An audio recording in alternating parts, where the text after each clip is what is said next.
Our News on Terror segment tonight, one day before Dennis Rodman touched down in North Korea, American hostage Otto Warmbier was released from a North Korean prison. Now, according to sources in the State Department, these two events were not connected, but regardless, this is a significant increase in contact between the U.S. and North Korea. So what does this mean for the future of the region? Watch. At the President's direction, the Department of State has secured the release of Otto Warmbier from North Korea.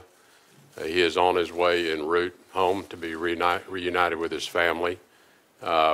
We continue our discussions with the North Korean regime regarding the release of the 3 other American citizens that have been detained. We have no comment on Mr. Warmbier's condition out of respect to him and the family, and that is the statement that was released. With me now, retired Brigadier General and author of Besieged, General A.J. Tata. General, thanks for being here. Great to be with you, Liz. All right, General, these two events, Otto Warmbier being released by North Korea and Dennis Rodman going on a visit to North Korea, please tell me that they are not coordinated. I highly doubt that they are coordinated. I think Rodman just went over there to hang out with the Playboy and shoot some hoops. This comes a day before Secretary Mattis says that North Korea is the #1 threat to the United States. So I think keeping all of this in context, I'm happy for the individual who was released. I hope the other 3 individuals get released. But at the same time, we have to look at North Korea as the threat that they are, because they're a significant threat. And when you have the commander of the Missile Defense Agency saying that we have to assume that North Korea can already range the United States with a nuclear missile, that's a big deal, because it's not like we can mutually assured destruct, with Russia and all that détente and the Cold War and all of that. Sure, we can destroy North Korea, but at the same time, just one nuke and on the West Coast, well aimed, is a big, big deal. Right. And so a guy like Rodman going over there in the face of these kinds of things, I think shows a real lack of understanding on his part. Right. Well, I mean, he's a crazy guy. You don't really know what to expect. I mean, maybe it makes sense that he's friends with Kim Jong-un. They both seem to be some sort of nuts, I guess. Let me go back just for a second to this kid who was just released before we even get further in depth into what Secretary of Defense Mattis said about North Korea. But this teenager, this college kid, I guess he's not a teenager anymore, he's in college, Otto Warmbier, that was released, apparently his family said he's been in a coma for 15 months. North Korea claims he got some sort of food poisoning. They gave him a sleeping pill and he never woke up. I mean, I don't want to get into speculation about what happened until we know the facts for sure, out of respect for him and for the family and for our viewers and the fact that we want to present facts. But can you give us some insight into what it looks like there? I mean, do they torture their prisoners? Do they perform medical experiments on their prisoners? Do they simply not have adequate medical care to take care of or treat sort of basic illnesses? What does it look like there? Liz, I've been on the demilitarized zone a few times, and I've never been personally into North Korea, but my study of that regime tells me that they're a very brutal regime. I mean, just look at the actions of Kim Jong-un, who kills somebody who could potentially be a 3rd-level threat to him.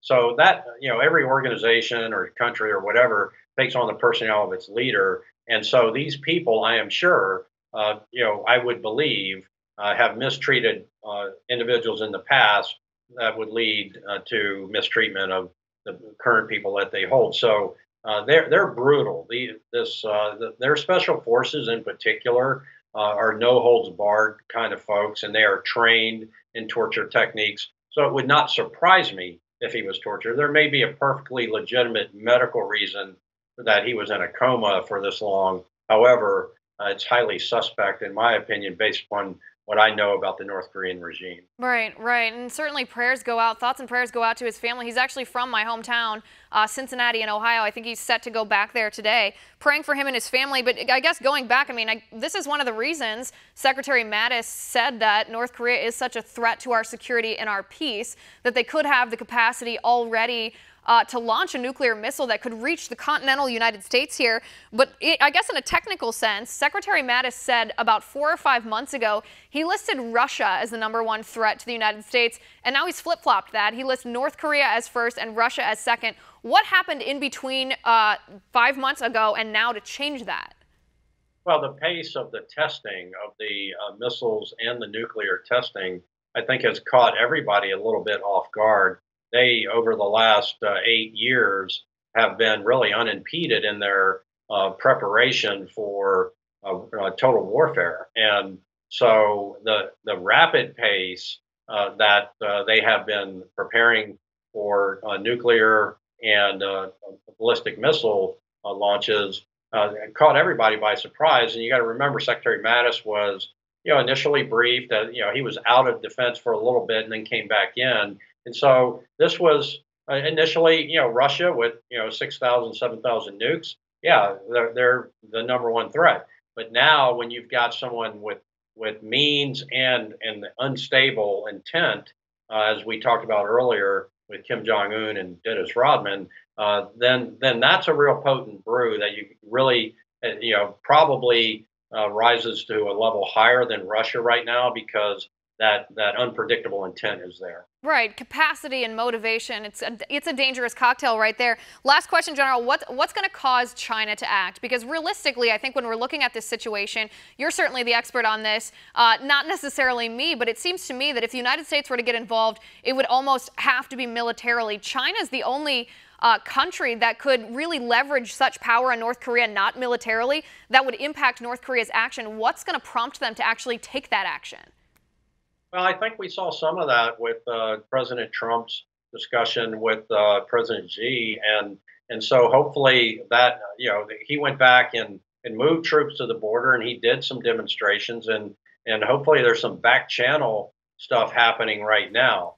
It would not appear to be effective at the pace of their tests and their launches and their preparations. So we've really got to take at face value what we're seeing. And so if we decide to go this alone, because this is something that President Trump said he would do, then that's a tall order, because as we've discussed, they're non-nuclear, the artillery range for the North Korean artillery is within range of 25 million South Koreans and the capital of South Korea, and one of the economies in the world. So it's a complex task that the administration faces. Right, complex. It's a scary proposition, too. It'll be interesting to see, I guess, how it unfolds in the next couple of weeks.